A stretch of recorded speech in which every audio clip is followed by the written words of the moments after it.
What up, everybody? Welcome back to another episode of the Nerd Gen Report. I'm your host, Pablo, and joining me as always is Mr. Brian Schultz. Brian, after receiving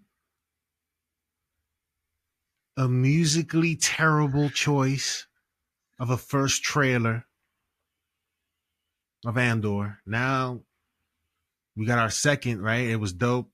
They got back to what needs to be done, and now Andor is almost here.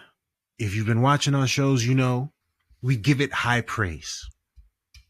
I don't know if we rated it, if we rated it, I'm sure it was 5 out of 5. It was. And now it's back.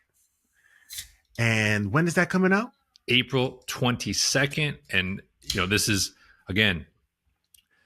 the great experiment, but I think it's going to be perfect, which is it is coming out. It is only coming out over 4 weeks, 3 episodes at a time, with each 3 episodes marking 1 year in the journey toward Rogue One. The conversations that are going to be had, if it reaches the level of excellence that it reached last time, the conversations that will be had will be very interesting in that we get to discuss not necessarily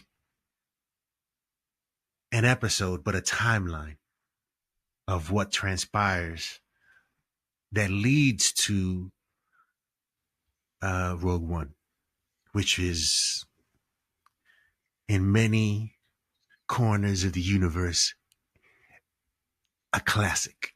Brian, what are your thoughts on Andor is almost here? Yeah, if it's not the most anticipated show of the year, for us, it's certainly got to be right up there. I mean, we talked about some of the shows you should look out for this season, but Andor is it for me. And I think bad soundtrack or good soundtrack, one thing both trailers have showcased to me is it feels like, as you would expect, but to see it visually is still something, the stakes and the scale are going up from season 1. Some of the set pieces that we get glimpses of in these trailers look spectacular, like just creative, grand. We know they typically use real sets. The show doesn't use the volume. So yeah, I can't wait to see what they do with that and sort of where they go to kind of, because this is more of a galactic story than just one man's, kind of place in it. But let's go to the man himself, Tony Gilroy, who is finished, but had some really interesting things to say about it, where he said, quote, and this is a guy who, as I said, worked on Bourne. He's Michael Clayton. He's worked on some of the most important, best movies, Oscar-nominated movies. And he says, quote, "I don't think I'll ever have a chance to work on anything as important as this," referring to Andor. "This has been the most important thing I'll ever get to do in terms of how much imagination went into it, how much work went into it, how much of a better writer I became doing it, how much I learned doing it, how important the subject matter was and the scale of it. It's hard to imagine that a situation like this would ever come around again. How many people have had a chance to write about Star Wars on this scale? And then how many people had a chance to write about it on this scale, dramatize it, and make it real? It's never happened before with the most popular IP in the world. What a trip," end quote. It sounds like the people that made this had a lot of thought about what they want to do here, about telling a story in this world and how that actually would occur. And there's a lot of thought and effort and I guess somewhat emotion put into this, Brian, that makes it like the excitement level for this is high to see what this looks like in terms of consuming IP. We got the once a week episodes. We got the whole dump, and now we're getting 3, and each of them are telling a time frame of what happens during that time, which is, again, I think an experiment, but I think it'll pay off because of what this story is and what this ultimately ends up as. And I'm looking forward to it. One thing I noticed from the trailers, and I'm sure there are going to be a few new people that we meet along the way, kind of like how Ebon Moss-Bachrach was in season 1, right? Came and went, an important role, but localized in season 1. I'm sure there will be characters like that. However, the trailers have gone out of their way to make sure we revisit the core characters that we met in the first season. I think Gilroy's smart enough to know that that's who we ultimately care about. So I'm expecting to spend, not just time with Cassian Andor, but as we know, sort of, Stellan Skarsgård's character, Genevieve O'Reilly's Mon Mothma, Denise Gao, and Kyle. I'm going to screw up his name. Kyle, I think it's Solar, the two Imperials that we spent the most time with. The Forrest Whitaker, coming in probably for his couple of dramatic speeches as Saul Guerrero. So this show, for as grand as it is very intimate because, and I forgot Adria Arjona as well. Like every one of those characters has Lobo's boo. Yeah, that's right. Lobo, exactly. I hate right now these. Yeah, does she have to call him Lobo too? Like everyone on this. Lobo. She called it Lobo. Yeah, she's probably doing it. So that's who I think we're going to spend, 80 to 90% of the show with. And I don't think we need anyone else. I mean, that's who we care about. This show did a great job of making us care about every one of those characters by the end of season 1. And we have 4 more years to work with in this show. And I think every one of them is going to get a fully realized arc. And that's so rare in these type of shows. So I hope the commercial response to this, because of all of the mystique that's built up around this show since it came out a couple of years ago, I hope the commercial response is there. I really hope that the taint of Star Wars does not prevent people from checking this out from all corners of the TV universe. If you are trying to convince somebody to check this out and they haven't seen Andor, get them to see Andor. I think once they do that, the numbers for this show will not be similar to the disappointing numbers of the first season, which they even put like on free TV just to get people to watch it. Well, I think once it became so acclaimed, they moved it to Hulu because they wanted more people to see it. Paramount does that with Yellowstone. They share it in other shows, 1883, 1923. They put them on TV like a year after they stream them, so they can get the audience going. But to this point, Gilroy says something else. He says, and I think this is right, he says, I think we've made our lane with Andor, and Skeleton Crew was trying to do their own too. He said, the hope is that you can actually do anything, that we're going to open up some canonical things, meaning in Star Wars, and concepts in Andor that maybe people will get excited to do other things. Like I've always fantasized the show would break new ground and someone could someday do a Star Wars horror movie or a Star Wars sitcom, or could you do a courtroom drama? Why not? So I think he's viewing this as just sort of, can you do genre in Star Wars? Is it possible? He's like, I'm trying. He's like, I think Skeleton Crew tried it for sort of kids. And he's like, can you do it? And so we'll see. But at the end of the day, that's a code for do enough people watch, right? If people don't watch, then Star Wars will always retreat to the one thing that they know sells enough money, which is the Skywalker saga. So that's why I say really rooting for this show to really be a big commercial hit, not just get nominated for Emmys, because you want to see other things. You can't do comedy, though. I don't think it will work. I don't think so either, but I think his point is fair. Like, you want to see the right creator say, I have an idea. Can I give it a try? Let's see what Andor sparks, because that's what it needs. It needs a spark. And I don't know, when is that Mandalorian movie coming out? 26, summer of 26. Yeah. They kept the budget on that down. I heard the budget on that's like 150. So that's actually a wise move, a rare wise budgetary move by Disney, because that means if this thing only needs to do like 400 to 500 to be profitable, I think it can do that. I just don't think the TV show's doesn't have enough viewership to really make me think it can drive $1 billion, unless Baby Yoda alone drives enough of the kids like the way that Minecraft did. But I don't think so. He's just one character. He's not a whole gaming universe. Yeah, and a character that needs to evolve. It doesn't do anything. It hasn't done much. Yeah. Are there any characters that are you looking to see? I mean, obviously, we're going to get some sort of time with a lot of these characters in Andor. Are there any of them that you're mostly looking forward to seeing their, I would say, performance or their evolution? Well, we do get in a category of new and old. Ben Mendelsohn's director Krennic is in this. We know that. I guess you have to ask the elephant question in the room. Is Darth Vader in this at any point? I heard his name mentioned once you... Kind of has to be, right? I mean, based upon where Rogue One took the story, I'm not saying he has to be a big part, but he has to at least be aware of what's going on, I think. Oh, certainly. For sure. And then there's also to see him in this world with this dude writing it. Yes. Exactly.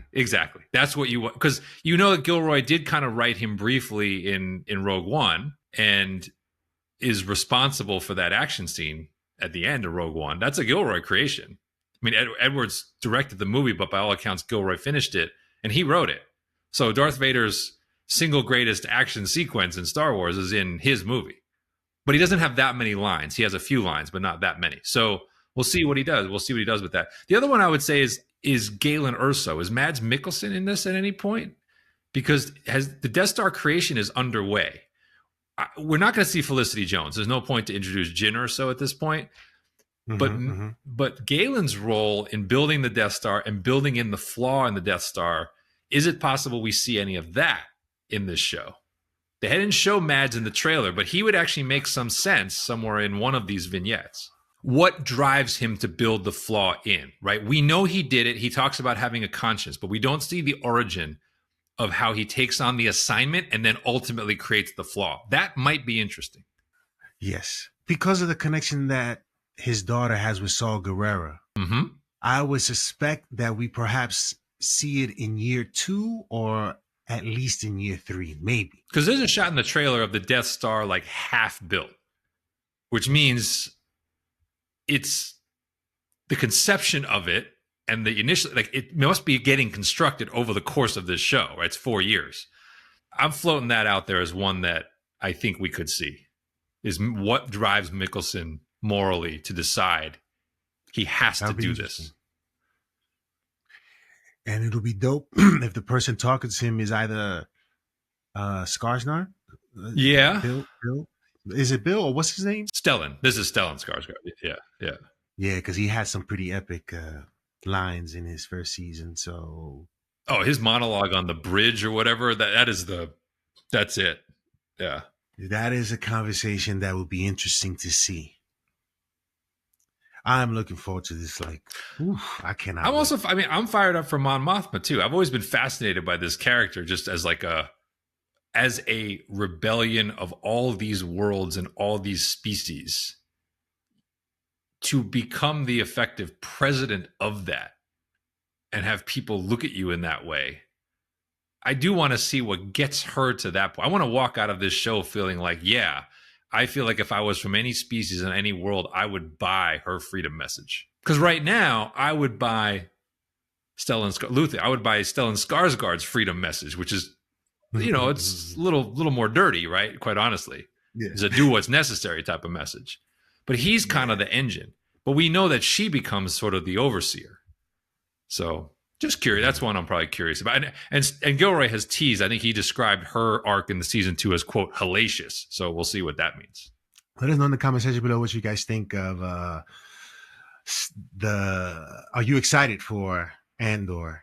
And what are some of the things that you're looking forward to seeing? Do you hope to see Darth Vader in this? And who's your favorite character in Andor? Because my favorite is Saul. I like Forrest Whitaker's performance, man. That dude his facial expressions and the stuff, because a lot of stuff is at stake. The stuff that they're talking about is some serious stuff, and his facial expressions and how he delivers his lines is like different. Anyway, I think it's Skarsgård, but I will say, like, I think Denise Gough is amazing. The blonde Imperial sort of who's onto it from the beginning. I think she's like I want to see more of that character. In other news in the Star Wars world, John Boyega.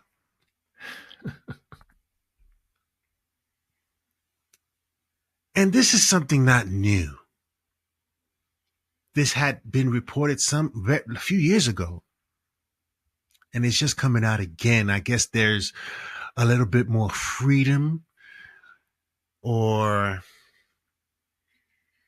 perhaps someone just asked the question and he had finally an opportunity to respond.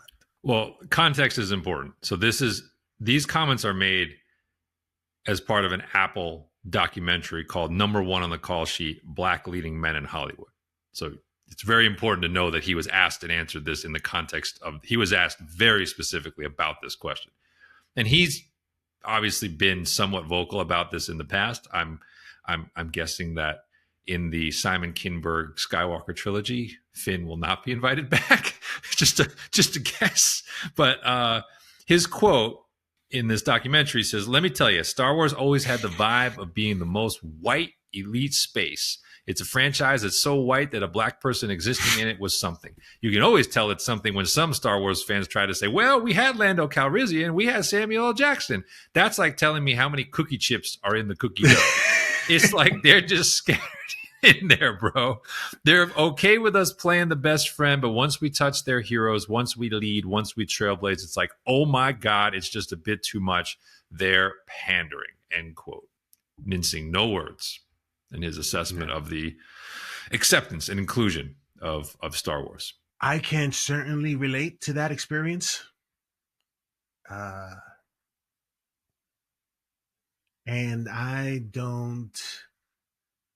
see it as, because of my experience, I don't have any reason to believe that his experience was any different in terms of being in a situation where you believe that you have some ability to participate in the decisions of where we want this to go as a group, as a team, because that's what you effectively are, a team, when you're creating these things, right? Everybody has to work together. For him, perhaps the way he got this pitched to him, he believed this would be this. I wonder what that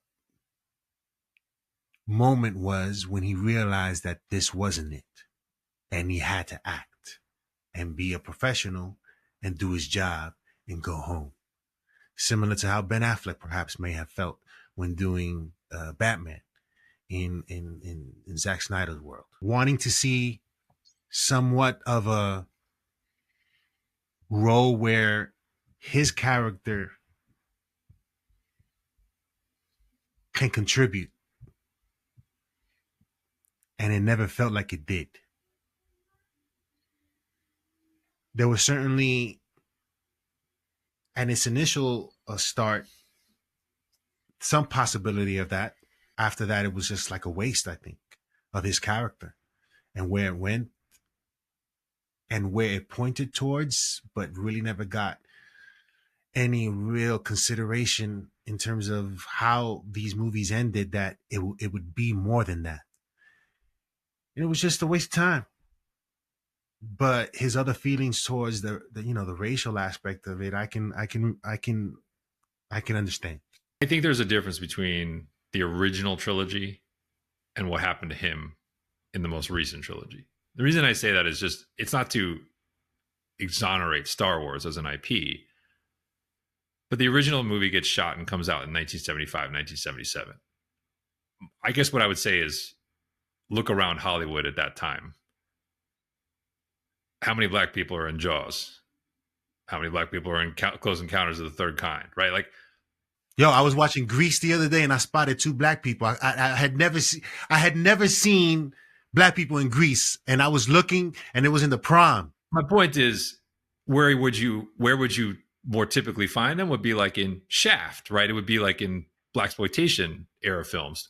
That was where Hollywood was. Was it Star Wars as an IP was somehow standout discriminatory? I would say no in 1975, 1976, 1977. It's just Hollywood as a whole was not casting African Americans into leading roles for the most part, right? The Sidney Poitier in The Heat of the Night was the exception, not the rule. So that I kind of look at as like when he starts bringing up like Billy D. Williams and like, yeah, was he a token person for that? Probably.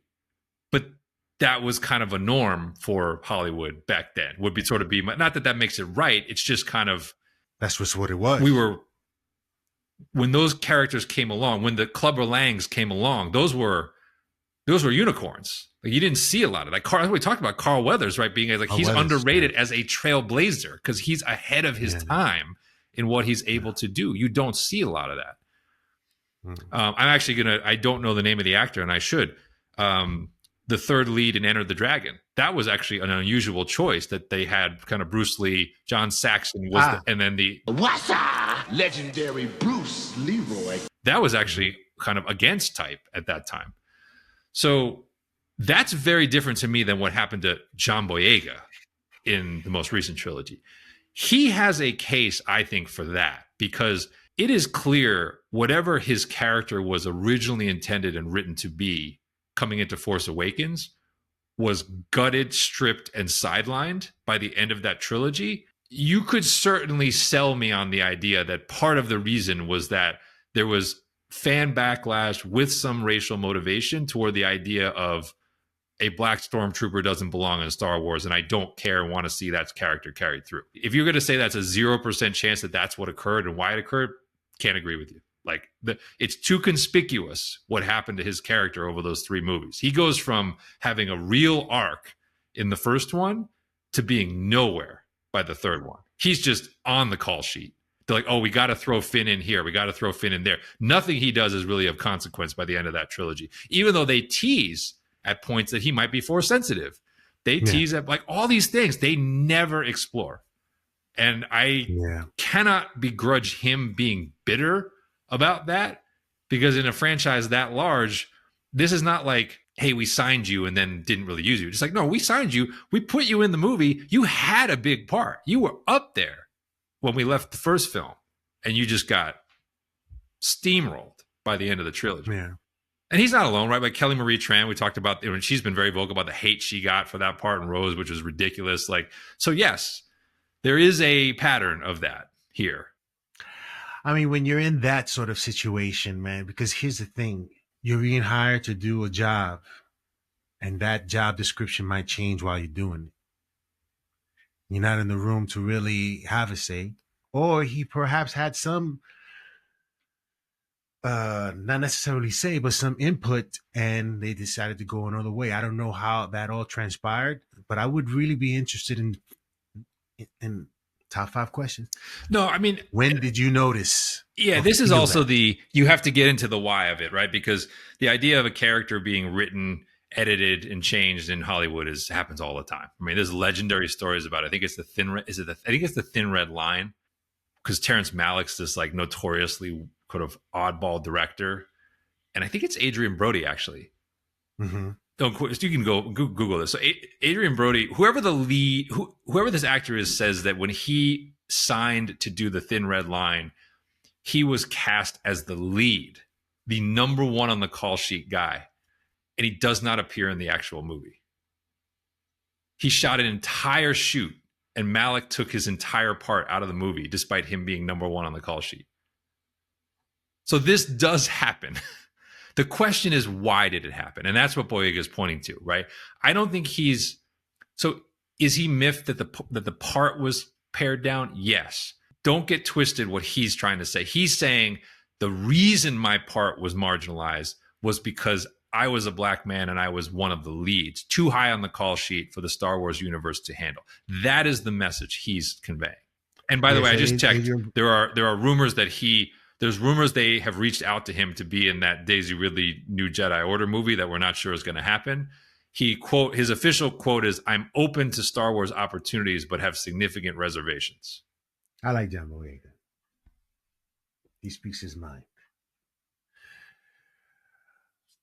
And some people don't like that. They would consider that a problem. But look, this is emblematic of this trilogy, right? It's like the trilogy left itself open for these kind of questions because of the kind of ham-handed way, ad hoc way in which they went about building it. When you have, a concerted vision and the same people in the room driving the 3 movies forward, whether that's George Lucas or anyone else, you can usually avoid a number of these problems. When you start overreacting to what you read on a Reddit board, which is what happened after Last Jedi came out, and you start trying to meet all those people and make them happy, that's when you start to get into these territories. Yeah, let us know in the comment section below what you guys think of John Boyega's comments on his experience on Star Wars, the first, the second, no, how many trilogies? Third. Second, this is the third trilogy. original, prequels, and then sequels. Ah, yes. Yeah, let us know in the comments below what you guys think of that, and we'll see you next time on the Nerd Gen Report.